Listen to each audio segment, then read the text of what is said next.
Hello and welcome to American Truck Simulator. Yes, I did say that. American Truck Simulator. So I'm going to start a brand spanking new series on, well, American Truck Simulator.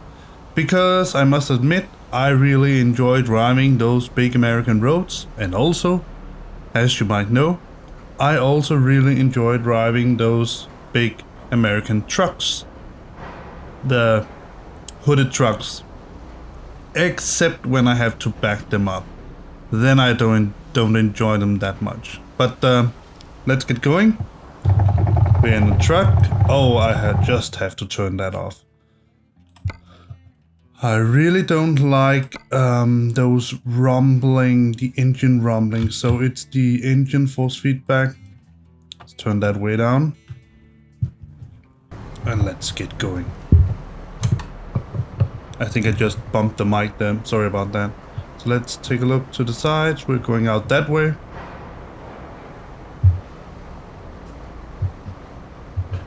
Why don't my pedals work? Interesting. Now we should be able to drive. So let's get going. Just want to check in the mirror. See, yeah, we got a trailer.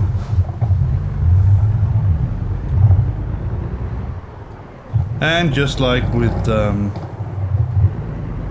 Euro Truck Simulator, you are definitely going to hear my steering wheel through the mic. I'm sorry about that. There's just not much I can do about it. Alright, so let's see. Just have to change the... Let's take that away. See if we can see... No, I can't see anything. So let's hope we don't drive into someone.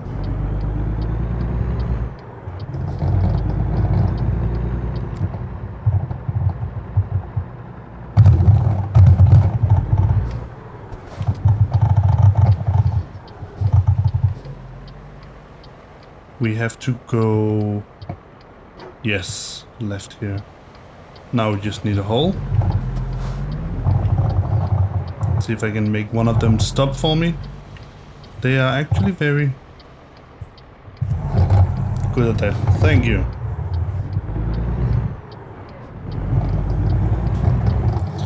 Now, I really don't like the orientation of the mirrors in this truck. Oh, we have to go in here. Sorry about that. Alright, so what goes beforehand? Before I started the video. So before I started the video, let's see, yeah.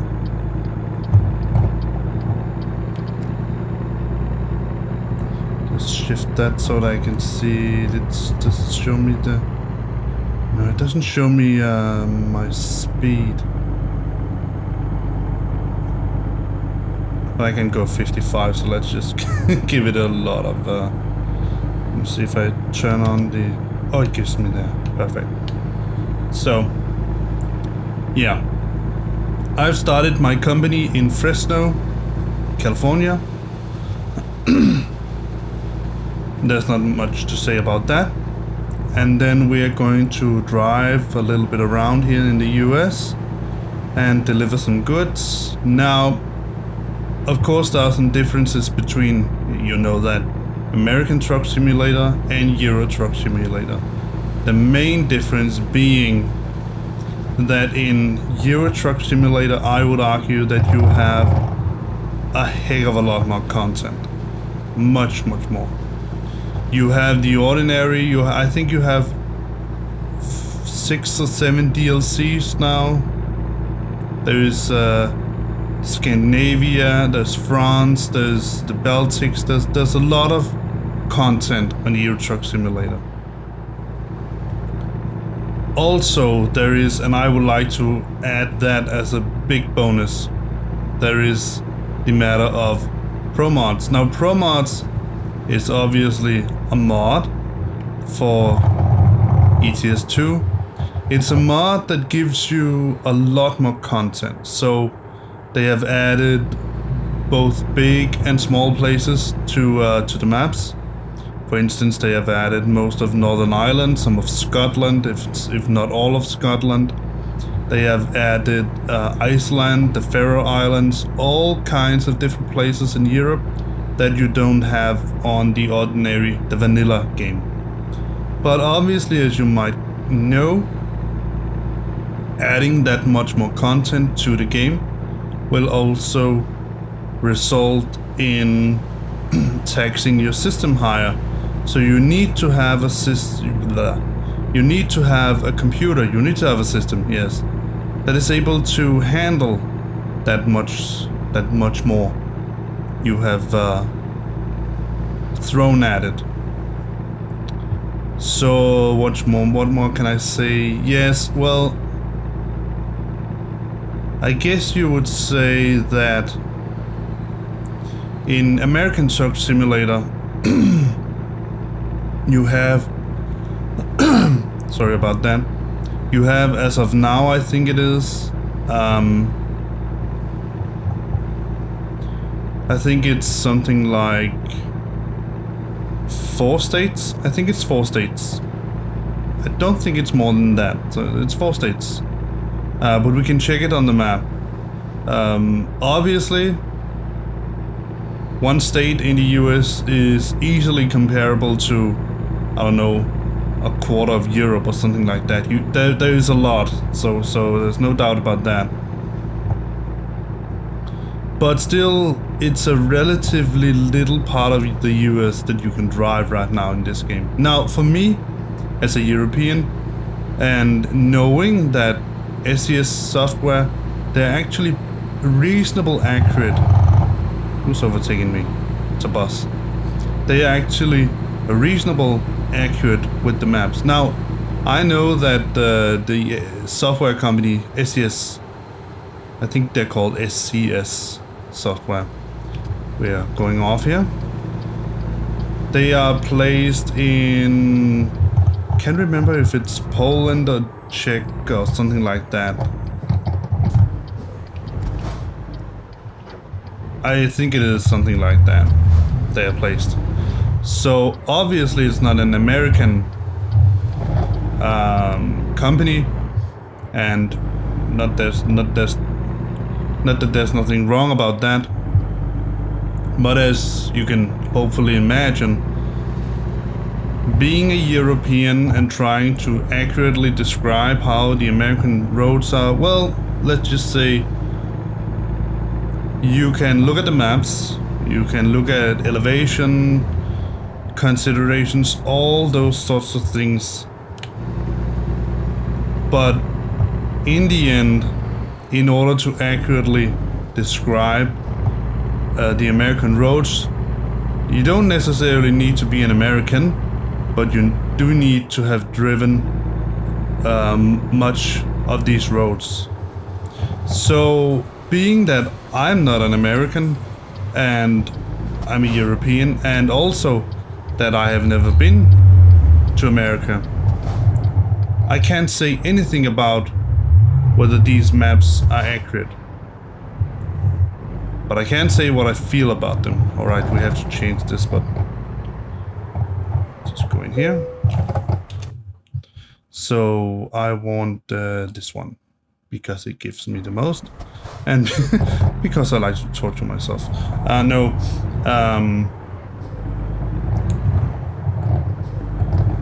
Yeah, so you get a lot of more content in ETS2, and even though you have 4 relatively big states, I think it's 4. Let's check it in the map. I still think that there's a lot to go on. There's 50 states in America, and they have made 4. That's not very much. Alright, so let's this way.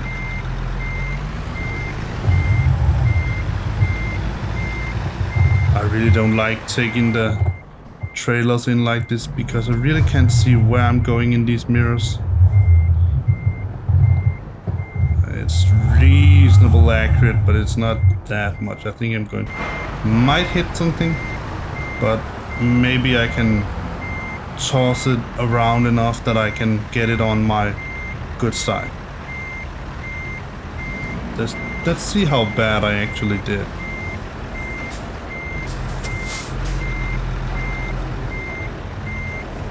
Yeah, alright. I did pretty bad, actually. Let's see if I can get it into the right lane. And this is one of the things that I really don't enjoy about the American trucks. I like them on so many different areas. I think they are... Well, obviously, I'm not sure that's obvious, but I hope it becomes pretty obvious when you think about it. They are somewhat more pleasant to... Yeah, let's just throw it out here. I don't want to, what do you call it, press my luck. Let's see if we got anything. No, we didn't. So this is our headquarters. Yes, I know. Yeah, it's a, yes. Thank you. All right, so let's check the world map for once. And just like, I think we have, let's see, 1, 2, 3, let's check the quick jobs, because let's see, we have Oregon, Nevada, California, Arizona, so we have 5, yes, 1, 2, 3, 4, 5, 5 states. And at some point they're going to add Washington up here, but think about it, there are, and you can't even get, They haven't even expanded the map, so they are ending the map right here, as you can see. But nevertheless, I really don't care. Let's get another job, and then I'm going to continue battling. So we are where right now? Bakersfield? Are we still in Bakersfield? Let's check the world map. Yes, we are in Bakersfield. Oh, now I get it. You start in Fresno and then you drive to Bakersfield because Bakersfield is your home base, I think. No. But we are in Bakersfield, so let's see what we can find. Sawdust panels, let's price per distance, that's what I want. So we go from Bakersfield to Santa Cruz. Yeah, sounds reasonable. Let's do that.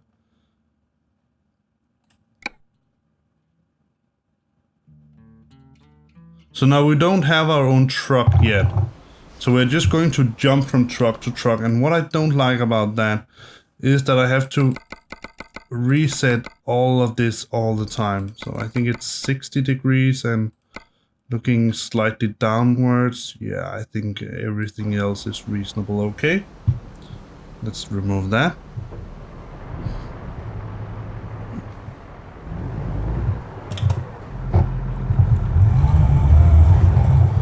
Alright, so really one of the things that I don't like about playing American Truck Simulator or driving these American trucks that are hooded trucks.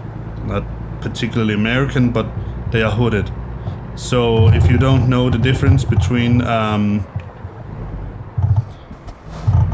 cab over trucks and hooded trucks, then write in the comments down below and I will try to explain it to some degree of accuracy for what I know. I'm not a real life trucker, but I can tell you this much. Cab over trucks have the driver seated just above the engine and also just above the let me see if I can get yes, that's what I wanted. Just above the engine and also just above the steering axle. So you can imagine, even though you have bumpers and springs on your driving axle, when you drive over a bump or something like that, the driver will definitely feel that pretty much, actually. So it's not very pleasant to drive, at least in an older cab over truck. The cab overs that they had in here in the US. So the reason why they used cab overs in the US, as far as I'm told, go to 55, like that. The reason why they had cab over trucks here in the US was because of size or length restrictions. So being a transport company, i.e. a trucker, oh, mind the road, you would obviously want to put as much stuff, as much goods as you can in one single drive. Now, if there is a limit on how long you can make your truck, and there was, then hopefully you can imagine for yourself that reducing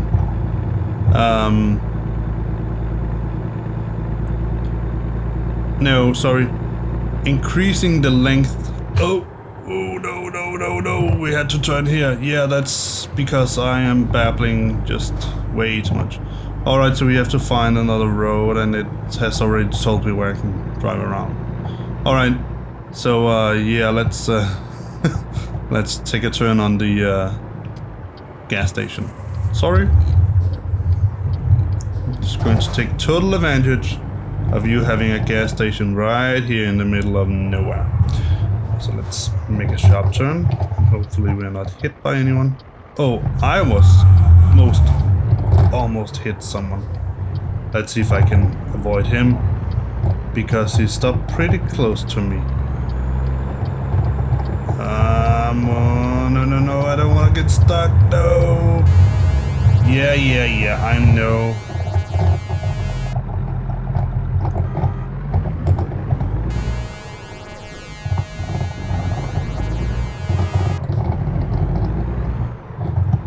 Sorry. Let's turn that off. Alright, so where was I?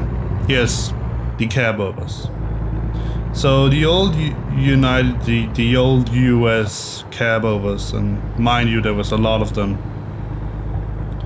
was introduced because of length restrictions. So the restrictions on how long the entire truck assembly could be. Now, like I said, being a transport company, you want to transport as much goods as you can in one drive, because the more you transport in one go, the more money you make. So that's obvious, I think. Let's remember to turn here as well.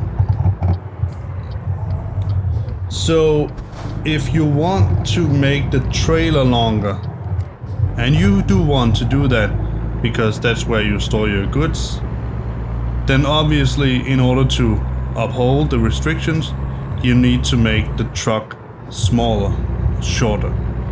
Now, the most obvious way to make such a truck smaller or shorter is obviously, I would say, to reduce the length of the hood. So if you remove the hood, then you get a shorter truck. If you get a shorter truck, you can make a longer trailer and you can transport more things, more goods. Now,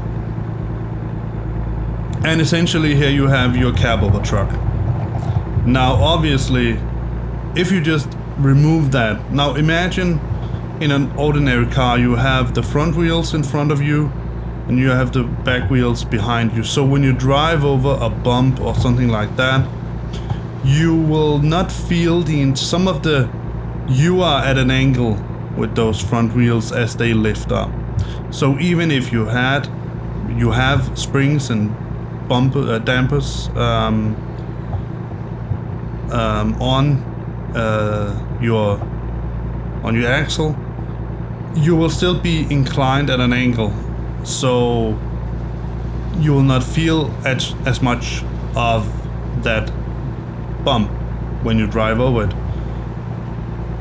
And the same goes for a hooded truck, because the front wheels on this truck I'm driving right now, the front wheels are in front of me. They are not directly below me. But on a cab over truck, both the engine...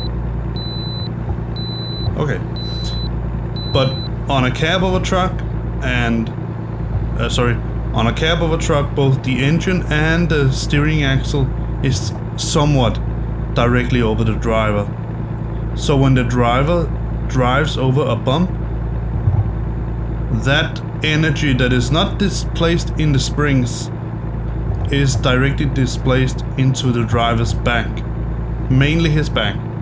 And if you do that enough times, it will be a pretty uncomfortable drive.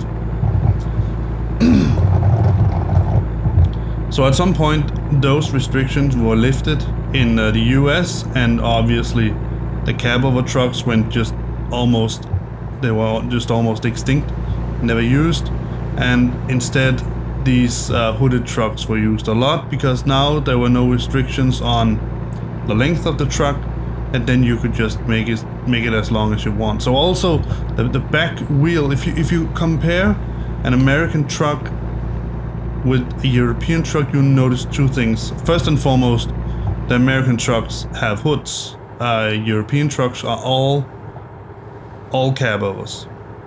But you will also notice something else, and that is that the European trucks, the wheelbase with the fifth wheel attachment is usually much shorter than something on an equivalent on an American truck. And again, that's because the American truck manufacturers want to make the truck drive itself and all those things as comfortable for the driver as possible. Because if you do that, again, as a manufacturer, you can earn more money.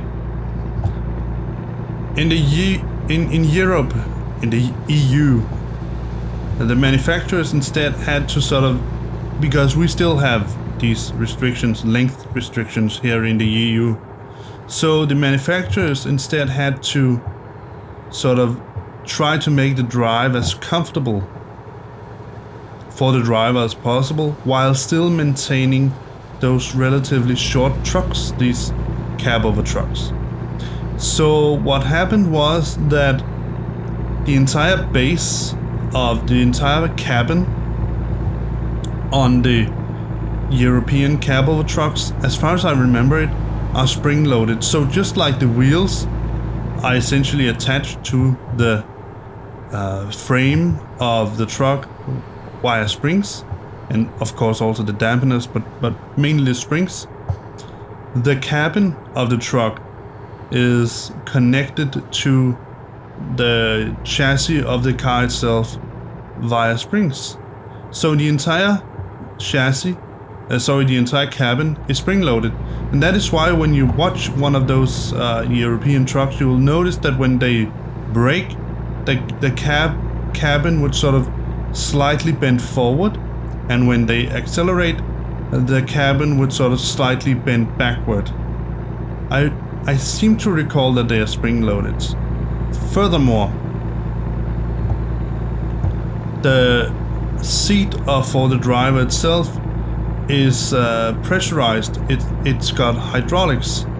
So when you start the truck, the seat hydraulics get to work, and that gives two advantages. First of all, you can use the hydraulics to adjust the height of the seat.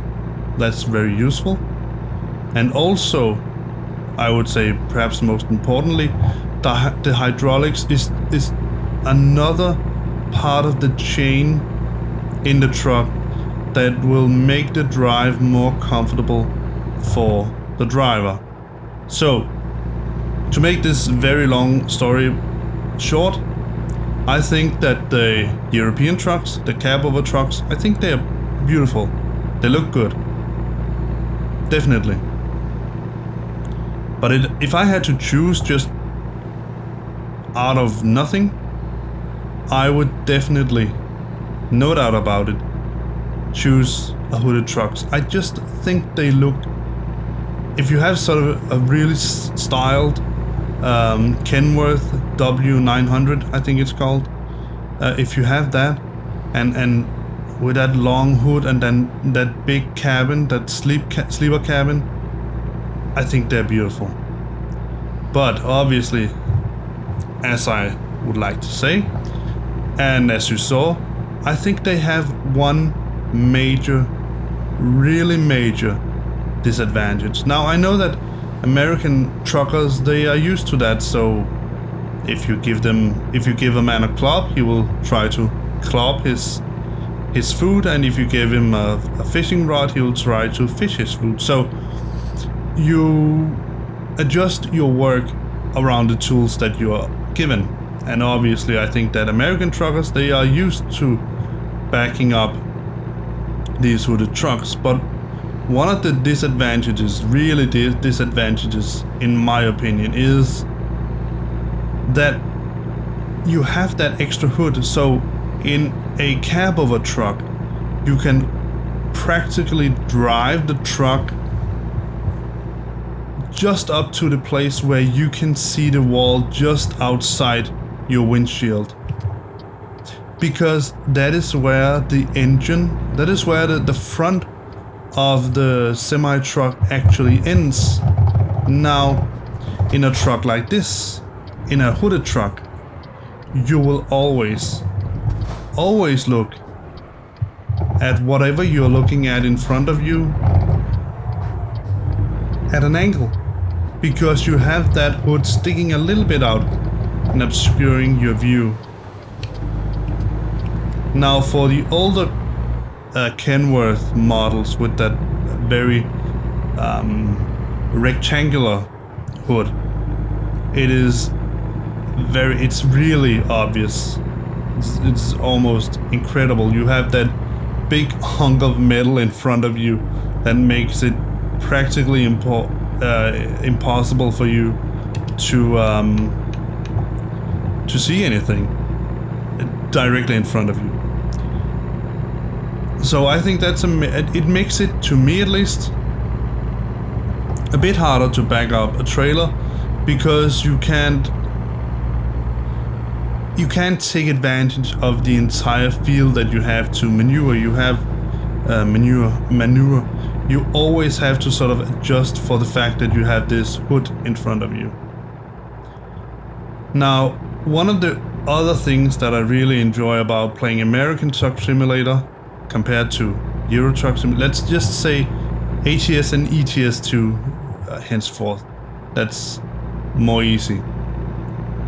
So one of the reasons that I like playing ATS over ETS2 is that I am used to the scenery in the EU, in Europe, and most obviously I am used to the scenery in Denmark, right? So for me, let's just say it this way. I come from Europe. Obviously, I know much of the scenery, much of the nature, much of what you can see in Europe. Now, I have obviously not been to the entire part of Europe, so I haven't seen all of Europe. Well, I was hoping he wanted to stop for me, but obviously he wouldn't. Now, I haven't seen all of Europe, but I wouldn't say it's the same, because it really isn't.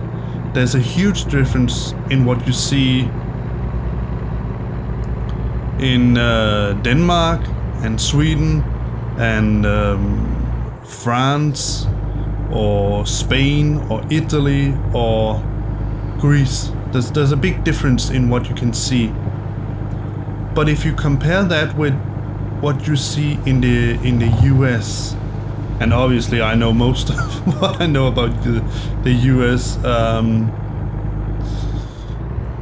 scenery from this game, I want to admit that, and obviously from films and all those things. But if you go cross states in the US, you will see a heck of a lot of different things. Now, for instance, in the desert parts of the US, for instance Nevada and also parts of California, you will see plants like, well, cactuses, for instance. If you then go to, well, in the middle of the US, you would see nature, well, I would say pretty much the way I would expect to see nature here in Denmark. And then other parts of the US, you will see a completely different set of nature. So I would argue that if you go across states, there's a much more variety of what you will see than there is in the EU. But I suppose that if you ask your average American, they would probably say the same thing about the US, because they are used to being in the US. Oh, don't say that.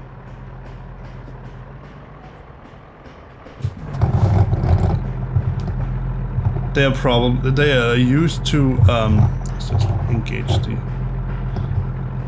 lock, and no cake. Just have to go out and see if yeah, I thought so. Let's see if I can.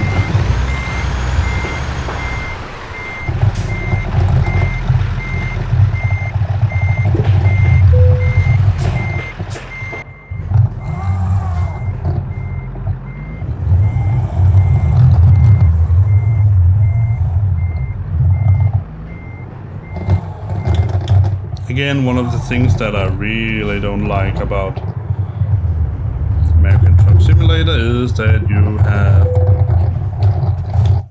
Yeah, I still wanted to place it there. Confirm. Go. Let's see if I can get it in now. Yes, I could. I think that you are much more pressed for maneuver room in this game than you are in ETS2. And like I said, I think it's relatively self-explanatory because, well, they are bigger, the trucks in the US. They definitely are. So they are a bit harder, probably, to maneuver around than the European counterparts. But obviously harder and impossible, it's really not the same. Oh.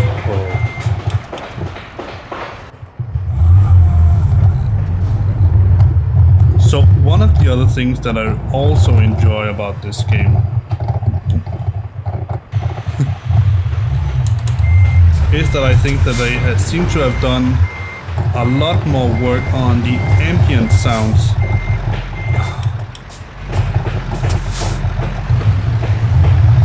Come on, is this supposed to be completely impossible?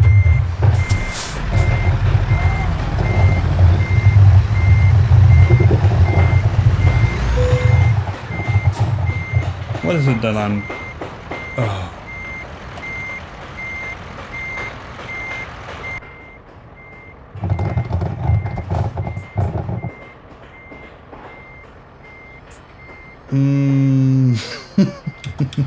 I think I'm going to try something completely different here.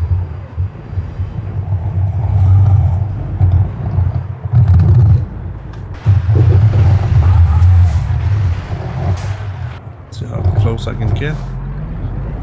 Yeah, that's pretty close. Let's see if I can do this. Swing it around like this. I probably can't, because I think it got a bit too close on. Why do I have to answer this every time? And I want to still look backwards. Oh, good. Now I just need to not overdo it. Let's see if I can... That's okay. Now at least I have some a little more maneuver room here to work on.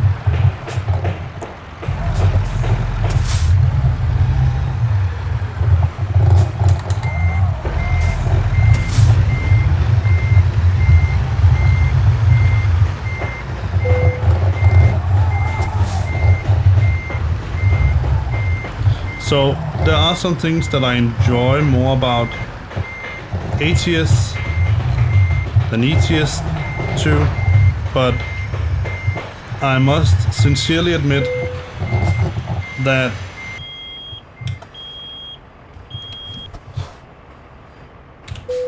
backing up trailers is definitely not one of them. So let's see what we got. Excellent trailer maneuvering bonus, and now we can get our first upgrade. So just like in ETS 2, I will select these going downwards one at a time. Now, if this were a normal solo player game where I didn't make any videos for anyone, I would actually select long distance first, so upgrade that all the way, because the longer you make your trips, the more money you can make. And also, I have been told that upping your fuel economy status will also earn you more money fairly quickly, because obviously fuel is an expense, and if you reduce your expense, then you will get more money. Seems reasonable, right? But I will take explosives and say apply. Let's check the mails. See, brand new Kenworth trucks for sale. Fantastic. Need money, we can help. The bank wants to lend me money. They don't tell me how much. Alright, so I'm just going to turn the music all the way down. I don't want it. I think it's really annoying actually when doing this voiceover like I'm doing now. Alright, so we have new upgrades for a truck that we don't have. Let's check the job now. I just want to check. Well, one of the things that I've noticed is that when I drive around here in this game, I want to check something on the graphics. Ah, that's why. So 400%. Maybe that's a little bit overdoing it. Let's set it to 125 perhaps. Alright, so obviously changing the graphics setting did also change my did also cut off my recording. I think it makes pretty good sense. But yes, I think I'm going to end this episode right now. As always, if you like my video, then please give it a thumbs up. If you don't like my video, and of course you do that, do not give it a thumbs down. And if you want to follow me and sort of give me moral support or whatever you want to call it, then subscribe to my channel. Bye bye, and I really hope that I will see you in the next episode of American Truck Simulator. Thank you very much. Bye bye.